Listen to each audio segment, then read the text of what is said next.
François Vero, 59 tahun, dikenali sebagai seorang ayah yang baik, seorang suami yang penyayang. Vero mempunyai 2 orang anak, seorang 37 tahun dan seorang lagi 34 tahun. Semuanya dah tua dah. Tapi pada 27 September 2021, Verov didapati menghilangkan diri. 2 hari kemudian, Verov ditemui mati dalam keadaan bunuh diri disebabkan overdose dadah dan juga alkohol. Persoalan dia, someone yang hidup dalam family yang bahagia, tak ada masalah apa langsung, kenapa tiba-tiba nak bunuh diri?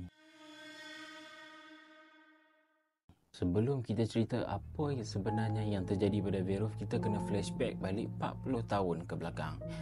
Pada tahun 1986, warga Paris hidup dalam ketakutan. Seorang anak perempuan Cecil, 11 tahun, dalam perjalanan ke sekolah. Tapi malangnya cikgu Cecil bagi tahu Cecil tak sampai pun ke sekolah. Beberapa hari kemudian, Cecil didapati tidak bernyawa dalam keadaan bogel dan diikat di bilik bawah tanah sebuah apartmen. Pada tahun 1987 pula, Politi, 38 tahun, mula 20 tahun, dalam keadaan yang sama seperti Cecil, diperkosa, bogel, diikat, dibunuh. Dan pada tahun 1994, Sarah, 14 tahun, diperkosa tapi terselamat. Sarah menjadi mangsa yang mampu memberikan bukti-bukti yang penting kepada pihak polis. Polis suspek kesemua mangsa ini dianiaya oleh satu orang suspek sahaja, dan polis declare ini merupakan serial killer. Tapi pada zaman dulu teknologi tak berapa nak moden, so kaedah saintifik yang menggunakan DNA dan teknologi tak mampu nak cari siapakah serial killer ni.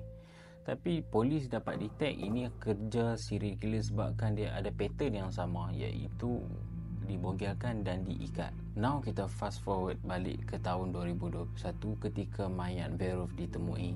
Ada sepucuk surat yang ditinggalkan oleh Verov. Bila pihak polis membaca, rupa-rupanya Verov bertindak mengambil nyawa dia sendiri kerana takut dan rasa bersalah. Di dalam surat tu, Verov membuat pengakuan tentang ketiga-tiga pembunuhan itu dilakukan oleh Verov sendiri kerana tidak mampu menahan nafsu. Setelah Vero dapat tahu kertas siasatan 40 tahun yang lalu masih dibuka dan hampir mendapat jawapan siapakah serial killer tersebut, Vero bertindak mengambil nyawa dia sendiri. Jadi benarlah apa yang dikatakan oleh orang, dosa sebesar mana pun boleh diampun, tapi titik